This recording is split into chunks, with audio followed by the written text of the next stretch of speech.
L'ancien président de la Commission de l'Union africaine, Moussa Faki Mahamat, a été nommé envoyé spécial du Pacte pour la prospérité, les peuples et la planète.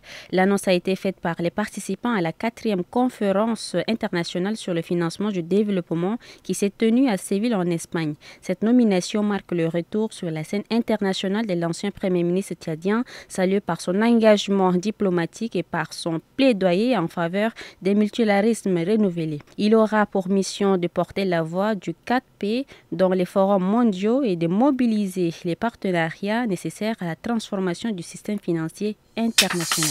Le groupe de concertation des acteurs politiques a fait une déclaration ce lundi pour dénoncer ce qu'il qualifie d'accélération effrénée vers une dictature totale et implacable de la part du régime de Mahamat Idriss Déby Itno. Cette sortie médiatique fait suite à 2 arrêtés ministériels, les numéros 011 et 012 en date du 26 juin interdisant les activités d'organisation politique de la société civile et dissolvant d'autres. Par ces décisions, le ministre de l'administration du territoire et de la décentralisation a d'abord interdit les activités de Wakitama, section politique et du mouvement citoyen Le Temps, avant de prononcer la dissolution de 2 associations. Il s'agit de l'Association des jeunes pour l'animation et le développement rural et la Coordination nationale des jeunes pour la paix et le développement au Tchad. En grève de la faim depuis le 24 juin, l'opposant Succès Masra a suspendu cette action ce 30 juin, informe le porte-parole du collectif des avocats qui le défend. Selon un communiqué publié par ses avocats, cette suspension a été motivée par les conseils de son médecin, de sa mère et de ses compatriotes de l'intérieur et de la diaspora.